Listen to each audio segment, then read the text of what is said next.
అందరికీ వందనాలండి. అందరూ బాగున్నారు అనుకుంటున్నాను.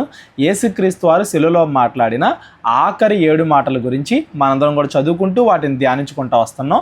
ఈరోజు మనం 3వ మాట, యేసుక్రీస్తు వారు శిలువలో మాట్లాడిన 3వ మాట గురించి మనం మాట్లాడుకుందాం. అందరూ కూడా మీ చేతిలో ఉన్న బైబిల్స్ ఓపెన్ చేసినట్లయితే యోహాను సువార్త 19వ అధ్యాయము 26వ వచనం. యేసు తన తల్లియు తాను ప్రేమించిన శిష్యుడును దగ్గర నిలిచి ఉండుట చూచి, అమ్మా ఇదిగో నీ కుమారుడు అని తన తల్లితో చెప్పాను. తరువాత శిష్యుడిని చూచి, ఇదిగో నీ తల్లి అని చెప్పాను. ఆ గడియ నుండి ఆ శిష్యుడు ఆమెను తన ఇంట చేర్చుకొనెను. ఇందులో 2 భాగాలు ఉన్నాయి. యేసుక్రీస్తు వారు మాట్లాడిన ఈ 3వ మాటలో 2 భాగాలు ఉన్నాయి. ఒకటి, తన తల్లి అయిన మరియను చూసి అమ్మా ఇదిగో నీ కుమారుడు అని చెప్పడం. రెండవది, శిష్యుడిని చూసి ఇదిగో నీ తల్లి అని చెప్పడం. ఈ 2 మాటల యొక్క భావం ఏంటి అనేది ఈరోజు మనం ఆలోచిద్దాం.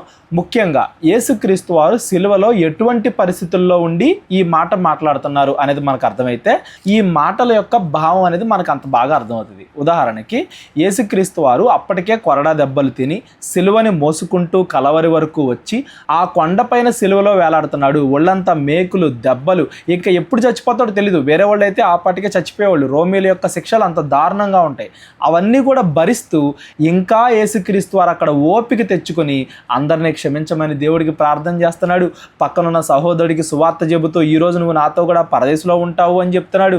తన తల్లి ఎక్కడుందా అని ఎత్తుక్కున్నాడంట. పైనుండి తన తల్లి ఎక్కడుందా అని వెతికి చూసి తన తల్లిని కనుగొని, అమ్మా ఇదిగో నీ కుమారుడు అని తన తల్లితో మాట్లాడుతున్నాడు. అంటే ఆ మాటలు ఎంత విలువైనవి. చనిపోయే ముందు కూడా యేసుక్రీస్తు వారు మనకి ఏమి నేర్పించాలనుకుంటున్నారు అని ఆ మాటల్లో ఉన్న డెప్త్, ఆ లోతును మనం గమనించడానికి ప్రయత్నం చేయాలి. ఈ 3వ మాట నుండి ఈరోజు మనం ముఖ్యంగా 3 విషయాలు నేర్చుకుంటాం. అందులో మొట్టమొదటి విషయం ఏంటంటే తల్లిదండ్రులను గౌరవించాలి. ఇదైతే చిన్న విషయం కాదండి. తల్లిదండ్రులను గౌరవించడం అనేది బైబుల్ మనిషికి ఇచ్చిన 10 ఆజ్ఞల్లో, మనం నిర్గమకాండం నుండి చదువుకుంటూ వస్తాం కదా, దేవుడు ఈ 10 ఆజ్ఞలు మీరు ఫాలో అవ్వాలి అని చెప్పి తన చేతితో రాసిచ్చిన ఆజ్ఞల్లో మొదటి 4 దేవుడి గురించి. దేవుడిని మాత్రమే ఆరాధించాలి, విగ్రహ ఆరాధన చేయకూడదు, దేవుడి పేరుని వ్యర్థంగా ఎక్కడ పడితే అక్కడ ఎలా పడితే అలా వాడకూడదు, విశ్రాంతి దినాన్ని వారానికి ఒక రోజు దేవుడి గురించి ఆలోచించడానికి కేటాయించాలి. ఇవన్నీ కూడా దేవుడి గురించి. మిగిలిన 6 ఆజ్ఞలు కూడా మనిషి గురించి. వాటిల్లో మొట్టమొదటి ఆజ్ఞ ఏంటంటే నీవు దీర్ఘాయుష్మంతుడు అగునట్లు నీ తల్లిని తండ్రిని సన్మానింపు అనేది. అంటే మనిషికి భూమి మీద ఇవ్వబడిన పనుల్లో మొట్టమొదటిది తల్లిదండ్రుల్ని గౌరవించడం, తల్లిదండ్రుల్ని సన్మానింపడం. యేసుక్రీస్తు వారు సిలువలో ఉండి కూడా భూమి మీద తనకి శరీర ప్రకారంగా తల్లి అయిన ఆ మరియ గురించి ఆలోచిస్తున్నాడు. ఈవిడ నేను లేకపోతే ఎలా బ్రతికిద్దా అని ఆలోచించి తన శిష్యుడికి ఆవిడ బాధ్యతను అప్పగిస్తున్నాడు. అమ్మా ఇదిగో నీ కుమారుడు, ఇక నుండి నిన్ను చూసుకునేది ఇతనే, నేను నిన్ను ఒంటరిగా వదిలి వెళ్ళట్లేదు. చాలామంది అంటారు యేసుక్రీస్తు వారు 3వ రోజున తిరిగి లేచారు కదండి అని. యేసుక్రీస్తు వారు 3వ రోజున తిరిగి లేచిన 40 రోజులు అందరికీ కూడా కనబడి తర్వాత ఆయన పరలోకానికి వెళ్ళిపోయారు కదా. ఇక భూమి మీద మరియ గారు బ్రతికిన జీవిత కాలం అంతా కూడా ఆవిడ్ని జాగ్రత్తగా దగ్గరుండి చూసుకోవడానికి తను ఎవరినైతే బాగా ప్రేమించాడో ఆ శిష్యుడికి తన తల్లి యొక్క బాధ్యతను అప్పగిస్తున్నాడు. భూమి మీద మనిషికి ఇవ్వబడిన ఆజ్ఞల్లో, మనిషి చేయాల్సిన పనుల్లో అన్నింటికన్నా ముఖ్యమైనది మొట్టమొదటిది ఏంటంటే తల్లిదండ్రుల్ని గౌరవించడం, తల్లిదండ్రుల్ని ప్రేమించడం, వాళ్ళ వృద్ధాప్యంలో వాళ్ళకి తోడుగా ఉండడం. పాత నిబంధనలో అయితే తల్లిదండ్రులకు ఎదురుగా మాట్లాడితే, తల్లిదండ్రులను కొడితే, తిడితే, బూతులు తిడితే వాళ్ళకి మరణశిక్ష విధించండి అనేంత కఠినంగా దేవుడు ఆజ్ఞ ఇచ్చాడు పాత నిబంధన కాలంలో. అంటే అది ఎంత గొప్పగా దేవుడు చూస్తున్నాడు, అది ఎంత ముఖ్యమైనదిగా దేవుడు చూస్తున్నాడు తల్లిదండ్రులను గౌరవించడం అనేది మనం ఈరోజు గమనించాలి. యేసుక్రీస్తు వారికి చాలా పనులు ఉన్నాయి. ఆయన పరలోకం నుండి వచ్చాడు దేవుడు. అనేక విషయాలు చెప్పాలి జనాలకి, అనేక విషయాలు చేయాలి అందరి ముందు. అంత గొప్ప పనులు, అంత బిజీ షెడ్యూల్లో ఉండి కూడా మనిషి చేయాల్సిన మొట్టమొదటి పనిని ఆయన ఎక్కడ మీరట్లేదు. చూడండి, నేను నా తల్లిదండ్రుల్ని, భూమి మీద శరీర ప్రకారంగా ఉన్న తల్లిదండ్రుల్ని, ఆయన పరలోకంలో ఉన్న తండ్రి చిత్తాన్ని ఎలా నెరవేరుస్తున్నాడు మనం చదువుకుంటానే వస్తున్నాం. భూమి మీద శరీర ప్రకారంగా తన గురించి జాగ్రత్త తీసుకున్న మరియ గురించి కూడా ఆయన ఎంత కేర్ తీసుకుంటున్నాడు. తల్లిదండ్రుల్ని మీరు అందరూ కూడా గౌరవించాలి, వాళ్ళని పోషించాలి, వాళ్ళని జాగ్రత్తగా చూసుకోవాలి అనే మాటని యేసుక్రీస్తు వారు ఎంత గొప్పగా మనకి నేర్పిస్తున్నారు అనేది ఈ మాటల ద్వారా మనకు అర్థం అవ్వాలి. ఏదో ఊరికే అర్థం చేసుకోవడం కాదండి. యేసుక్రీస్తు వారు బ్రతికున్న సమయంలో తల్లి అయిన మరియ ఎన్ని కష్టాలు పడిందో మనం గుర్తెచ్చుకోవాలి. మన 30 డే బైబుల్ కోర్సులో కేవలము తల్లి అయిన మరియ గురించే ఒక ఎపిసోడ్ అంతా మనం మాట్లాడుకున్నాం, ఒక వీడియో మొత్తం మాట్లాడుకున్నాం. ఆవిడ ఎన్ని శ్రమలు పడింది. అమ్మ ఇదిగో నీ హృదయంలోనికి ఒక ఖడ్గము దూసుకుపోయిద్ది అని ప్రవక్త చెప్పినట్టు ఆవిడ భూమి మీద ఎన్ని కష్టాలు పడింది కేవలము యేసుక్రీస్తు వారిని తన గర్భం నుండి రప్పించినందుకు అని మనం చదువుకున్నాం. అంత గొప్ప విశ్వాసం కలిగిన తన తల్లిని జాగ్రత్తగా చూసుకోవడం పిల్లల యొక్క బాధ్యత. పిల్లలు చిన్నప్పటి నుంచి కూడా తల్లిదండ్రులు ఎంత కేర్ తీసుకుంటారు, అలాంటిది పిల్లలు పెద్ద అయిన తర్వాత తల్లిదండ్రుల గురించి కేర్ తీసుకోవాల్సిన పని లేదా? కనబడుతున్న నీ సహోదరుణ్ణి, మీ అమ్మా నాన్న నువ్వు జాగ్రత్తగా గౌరవించకపోతే, వాళ్ళని పోషించకపోతే, వాళ్ళని జాగ్రత్త చూసుకోకపోతే కనబడకుండా ఉన్న ఆ తండ్రి యొక్క విలువను నువ్వు ఎలా గుర్తించగలుగుతావు అని చెప్పేసి బైబిల్ మనల్ని డైరెక్ట్గా క్వశ్చన్ చేస్తుంది. మామూలుగా సేవకులు, సువార్త పరిచయం చేసేవాళ్ళు, వీళ్ళ తల్లిదండ్రులు ఇంకా ఎక్కువ ఇబ్బంది పడతారు నార్మల్ పేరెంట్స్ కంటే. మామూలు విశ్వాసుల కంటే కూడా ఎవరైతే బోధకులు, సువార్త చేసేవాళ్ళు వాళ్ళు ఉంటారో వాళ్ళ పేరెంట్స్ ఇంకా ఎక్కువ ఇబ్బందులు పడతారు. లోకం నుండి అనేక శ్రమలు పొందుకుంటారు. చాలా మంది నిందిస్తారు, మీ అబ్బాయికి జాబ్ ఏం చేయట్లేదే, డబ్బు సంపాదించట్లేదే, మీకు ఇంకా సొంత ఇల్లు లేదే, బాగా డబ్బులు లేవే, బ్యాంకులో డబ్బులు లేవే అని చాలా మంది నిందిస్తారు. అయినా కానీ వాళ్ళ విశ్వాసాన్ని నిలబెట్టుకుని సేవకుల యొక్క తల్లిదండ్రులు ఇంకా ఎక్కువ ఇబ్బందులు ఎదుర్కొంటారు లోకం నుండి. నాకు తెలుసు మా అమ్మ నాన్న కానీ ఎంత ఇబ్బందులు పడ్డారు. ఎందుకంటే మనం సేవలోకి వచ్చిన తర్వాత డబ్బు గురించి మనం ఆలోచించాం. బాగా ఇల్లు కట్టుకోవాలి, పెద్ద ఇల్లు కట్టుకోవాలి, బాగా డబ్బు సంపాదించాలి, ఇలా మనం ఆలోచించాం. దేవుడి గురించి ప్రకటించాలని ఆలోచిస్తాం. ఈ సమయంలో చాలా ఇబ్బందులు పడతారు పేరెంట్స్. అయినా కానీ వాళ్ళ విశ్వాసాన్ని కాపాడుకుంటూ మన మీద నమ్మకం పెట్టుకుని, దేవుడి మీద నమ్మకం పెట్టుకుని మనతో వాళ్ళు నడుస్తున్నారు అంటే దాన్ని గుర్తించి వాళ్ళని ఘనపరచాల్సిన బాధ్యత, వాళ్ళని జాగ్రత్తగా చూసుకోవాల్సిన బాధ్యత. ఒకవేళ వాళ్ళు ముసలు అయిపోతే వాళ్ళ భారం మన మీద వేసుకోవాల్సిన బాధ్యత పిల్లల మీద ఖచ్చితంగా ఉంటుంది. ఎంత కష్టపడింది తెలుసా తల్లి అయిన మరియ గారు? యేసుక్రీస్తు వారి పైన తన సహోదరులు కూడా విశ్వాసం ఉంచలా. ఇప్పుడు యేసుక్రీస్తు వారు కన్యగా ఉన్నప్పుడు పుట్టారు మరియకి. యేసుక్రీస్తు వారి తర్వాత మరియా, యోసేపు వీళ్ళిద్దరికి పుట్టిన వాళ్ళు ఉన్నారు కదా, యాకోబు, యోహాను, యోధా. అలా యేసుక్రీస్తు వారి తమ్ముళ్ళు, చెల్లెళ్ళు వాళ్ళే యేసుక్రీస్తు పైన విశ్వాసం ఉంచలేదని చెప్పేసి యోహాను సువార్త 7వ అధ్యాయంలో మనం చదువుకుంటాం. మతి చెల్లించిన వాళ్ళు అన్నారు యేసుక్రీస్తు వారిని. యేసుక్రీస్తు వారి శిలువ సమయంలో తల్లి అయిన మరియ పక్కన యేసుక్రీస్తు వారి సహోదరులు ఎవరు లేరే, కేవలము తల్లి అయిన మరియ మాత్రమే వచ్చిందే. అంటే ఆవిడ మాత్రమే విశ్వసించింది యేసుక్రీస్తు వారిని. యేసుక్రీస్తు వారు చనిపోయి తిరిగి లేచాక తన సహోదరులకి తాను పునరుద్ధానుడయ్యాడు అని చూపించుకున్న తర్వాత అప్పుడు ఆయన తమ్ముళ్ళు, చెల్లెలు యేసుక్రీస్తు వారు నమ్మారు. అప్పుడు వాళ్ళు దేవునిలోకి వచ్చారు.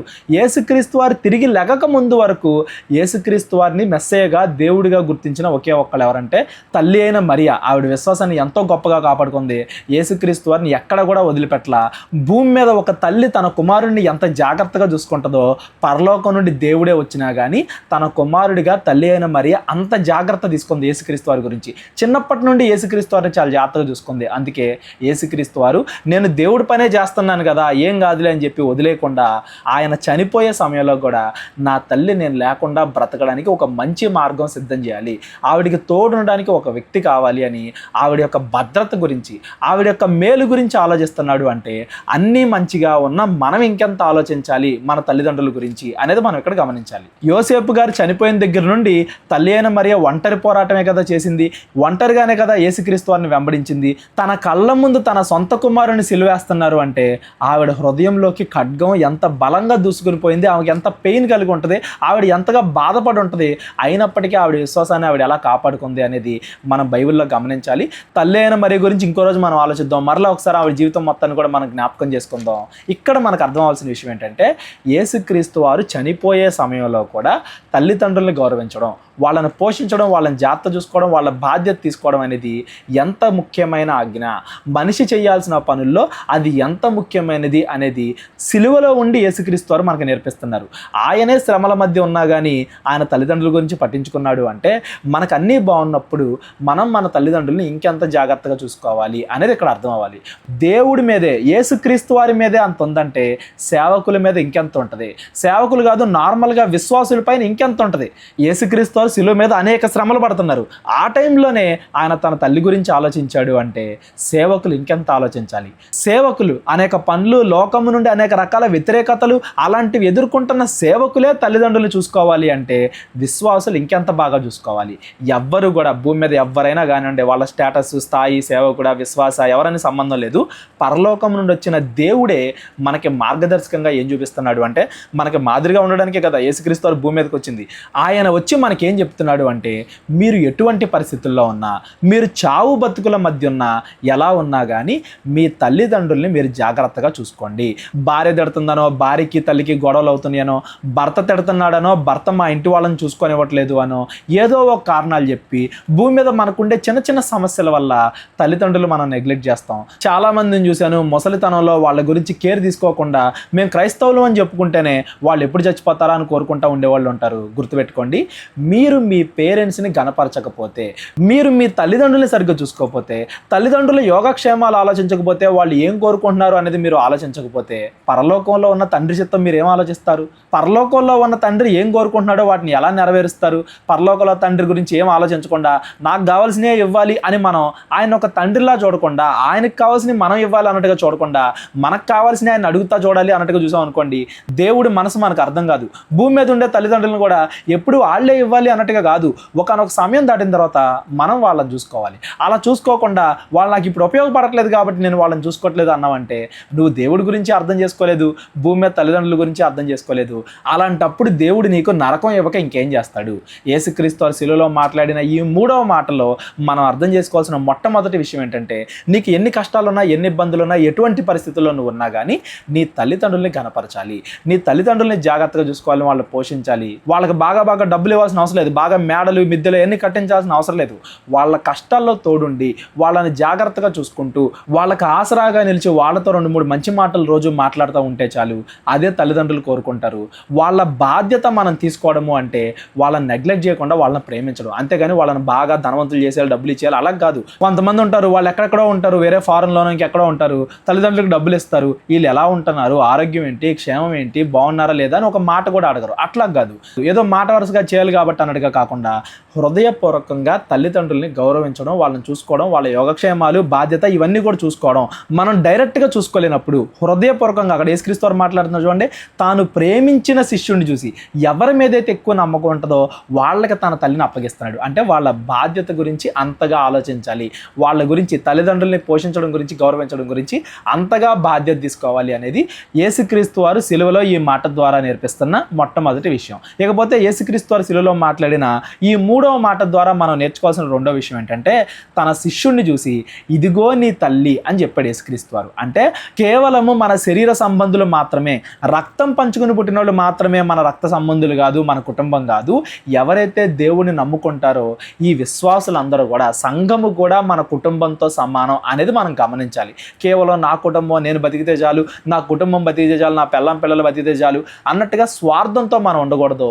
పరలోక సంబంధమైన కుటుంబాన్ని మనం కలిగి ఉండాలి. యేసుక్రీస్తు వారు అంటారు కదా, ఎవరు నా తల్లి, ఎవరు నా చెల్లి అంటే, ఎవరైతే నిజంగా తండ్రి చిత్త ప్రకారంగా చేస్తారో వాళ్ళే నా నిజమైన తల్లి, వాళ్ళే నా నిజమైన సహోదరులు అంటాడు యేసుక్రీస్తు వారు. అంటే ఎవరైతే తండ్రి చిత్త ప్రకారంగా బ్రతుకుతారో, అంటే సంఘస్థులు, విశ్వాసులు, వాళ్ళని కూడా మన కుటుంబంలాగా చూడాలి.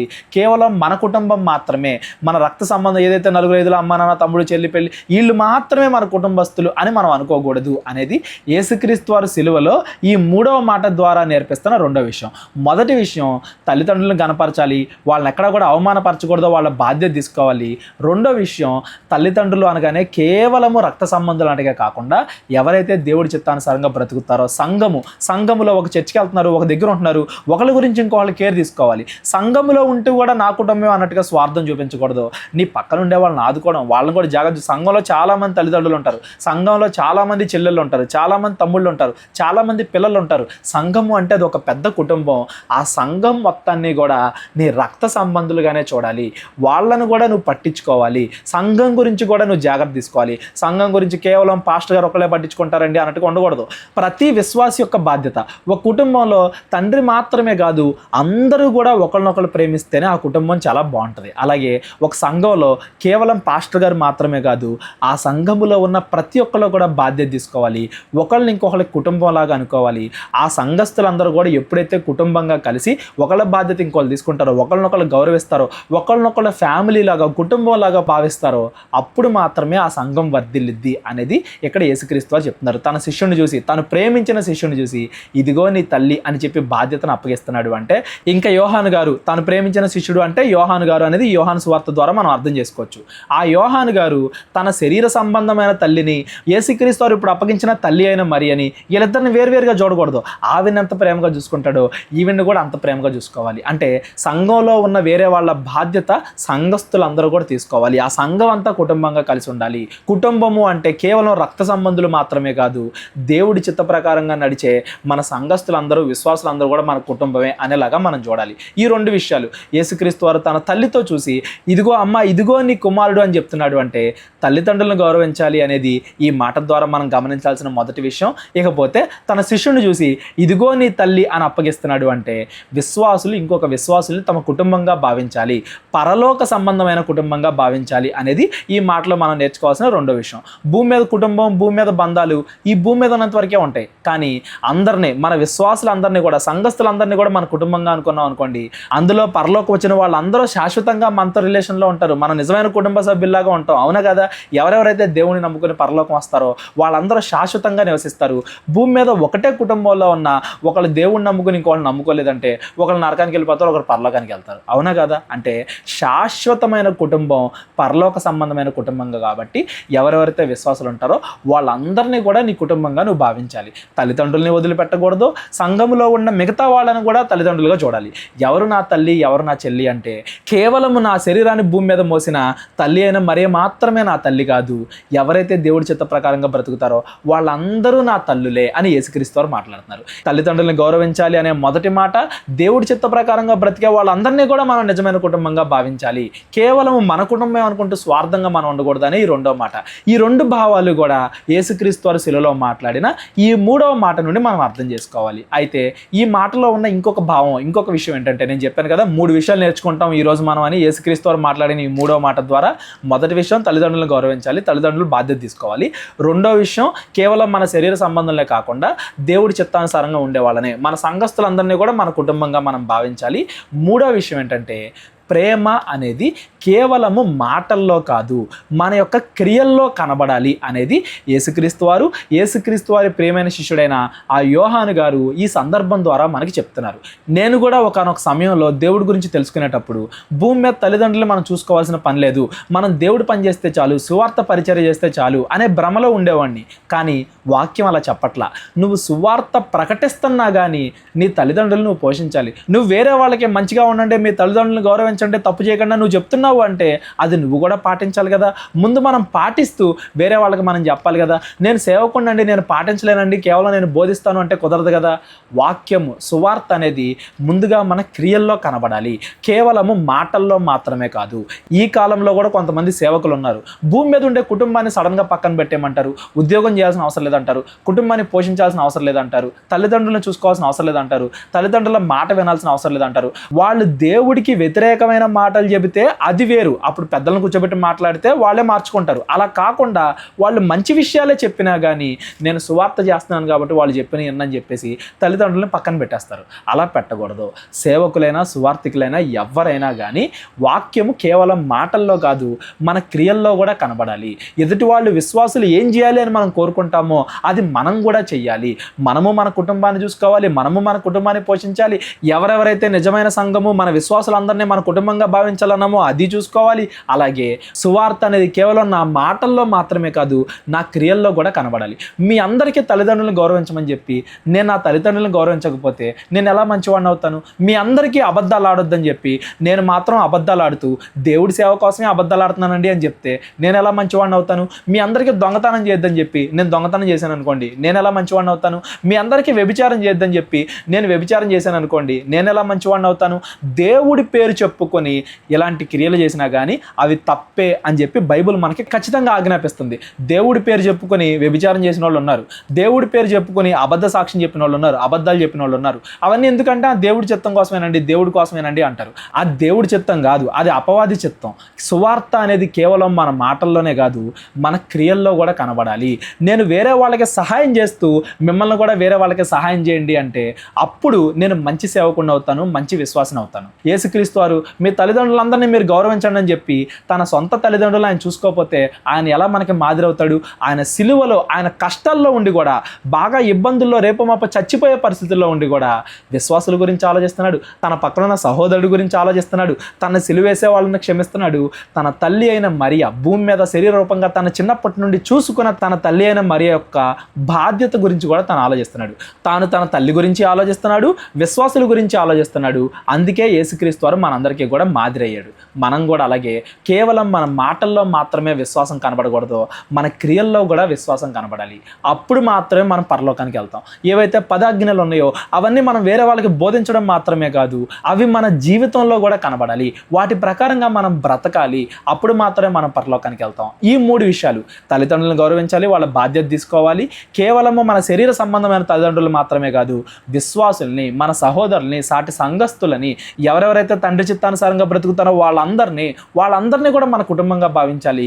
వాళ్ళను కూడా మన కుటుంబంతో సమానంగా వాళ్ళను కూడా ప్రేమించాలి. అలాగే 3వ విషయం, సువార్త అనేది కేవలం మన మాటల్లో కాదు, మన క్రియల్లో కూడా కనబడాలి. మనం ఏవైతే మాటలు చెబుతున్నామో అవి మనం కూడా పాటించాలి. మన జీవితంలో కూడా అవి జరిగేలా చూడాలి. కేవలం మాటల్లోనే సువార్త ఆగిపోకూడదు. సువార్త అంటే ఎదుటి వాళ్ళని ప్రేమించడం, ఎదుటి వాళ్ళని పాపలో నుండి బయటికి లాగడం, బాధ్యత తీసుకోవడం, కుటుంబ బాధ్యత తీసుకోవడం, ఇవన్నీ మనలో ఉంటేనే అప్పుడు మనం నిజమైన విశ్వాసులు అవుతాం, పరలోకానికి వెళ్తాం. నేను దేవుడికి కదండి కానుకలు ఇచ్చేది అని చెప్పేసి తమ పక్కన ఉన్నోడు సహోదరుడు ఇబ్బందుల్లో ఉన్నా బాధల్లో ఉన్నా పట్టించుకోరు. తన సహోదరుడికి సహాయం చేయరు, దేవుడికి మాత్రం కానుకిస్తారు. అది నిజమైన విశ్వాసమా? కాదు. భూమి మీద ఉండే తమ తల్లిదండ్రుల్ని జాగ్రత్తగా చూసుకోరు. పరలోకం ఉందన్న మా తండ్రి నేను స్తుతిస్తున్నావయ్యా, నేను గణపరుస్తున్నావయ్యా, నేను బాగా కీర్తిస్తున్నావయ్యా అని చెప్పేసి చర్చికి వచ్చేసి దేవుడిని పొగుడతారు. అది నిజమైన విశ్వాసమా? కాదు. సువార్త అనేది ముందు మన క్రియల్లో కనబడాలి. కేవలం మన మాటల్లో కాదు, మన క్రియల్లో కూడా కనబడాలి. వాళ్ళు దేవుడికి వ్యతిరేకమైన మాటలు చెబితే అది వేరు, కానీ బైబిల్లో ఉండే మాటలే, మంచి మాటలే, ఒక నలుగురు పెద్దల్ని మన ముందు నుంచోబెట్టి చెబితే అందరూ కూడా మంచికే కదా సపోర్ట్ చేస్తారు. అలాంటివి కూడా మనం పాటించకపోతే మనం ఏం విశ్వాసులు అవుతాం?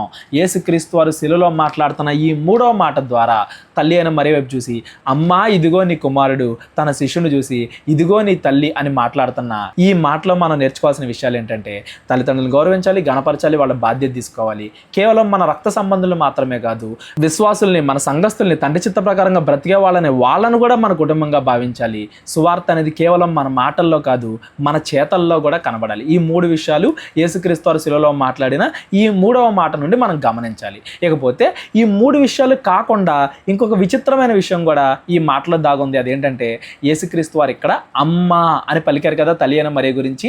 ఆ మాటలో ఒక ప్రవచనం నెరవేరుతుంది. ఏంటో తెలుసా ఆ ప్రవచనం? ఆదికాండలో మనం చదువుకుంటాం కదా, యేసుక్రీస్తు వారి శిలువ మరణం గురించిన మొట్టమొదటి ప్రవచనం. ఎవరైనా కానీ యేసుక్రీస్తు వారు శిలువ మరణం పొందుతారు, పునరుద్ధానుడే తిరిగి లేస్తాడు, అలాగా మన పాపాలను కడుగుతాడు అని చెప్పడానికి మొట్టమొదటి ప్రవచనం పాత నిబంధనలో ఏది అని అడిగారు అనుకోండి, అందరూ కూడా మీరు ఈ రెఫరెన్స్ చూపించాలి. ఆదికాండము 3వ అధ్యాయము 15వ వచనం, మరియు నీకును స్త్రీకిని, నీ సంతానమునకును ఆమె సంతానమునకును వైరము కలుగజేసేదను, అది నిన్ను తల మీద కొట్టును, నీవు దానిని మడిమ మీద కొట్టుదు అని చెప్పాను. యేసుక్రీస్తు వారిని చంపాలి అని చెప్పి అపవాదం అనుకుంటది, అది యేసుక్రీస్తు వారిని మడిమ మీద కరుస్తుంది, అంటే ఆయన మరణానికి అప్పగించిద్ది. అయితే దాన్ని తల మీద కొడతాడు, అంటే ఆ మరణాన్ని జయించి, మరణాన్ని చంపి ఆయన తిరిగి లెగుస్తాడు.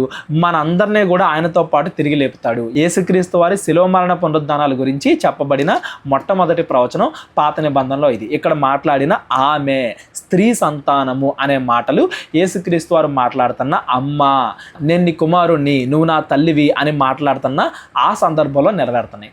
భూమి మీద ఒక మనిషి, కన్యక మరియ ద్వారా వచ్చిన యేసుక్రీస్తు వారు మరణాన్ని జయించారు, మరణాన్ని జయించారు. అపవాది యొక్క బలాన్ని, మరణాన్ని ఓడించి ఆయన తిరిగి లేచాడు. ఆయన ఎలా అయితే తిరిగి లేచాడో ఆయన పైన విశ్వాసం కలిగి ఉన్న వాళ్ళందరినీ కూడా తిరిగి లేపుతాను అని చెప్పేసి ఆయన అన్నాడు. అలాగా యేసుక్రీస్తు వారు అక్కడ మాట్లాడిన అమ్మ అనే మాటలో ఈ భావం కూడా నెరవేరుతుంది. యేసుక్రీస్తు వారు మనందరి పాపాల కోసం చనిపోతున్నాడు, ఆయన తిరిగి లేకడం ద్వారా మనందరినీ కూడా తిరిగి లేపుతాడు. మనందరినీ కూడా నరకం అనే మరణం నుంచి, నిజమైన మరణం నుండి మనలందరినీ కూడా ఆయన రక్షిస్తాడు అనే మాట కూడా ఈ యేసుక్రీస్తు వారు మాట్లాడిన 3వ మాటలో నెరవేరుతుంది అనేది మనం గమనించాలి.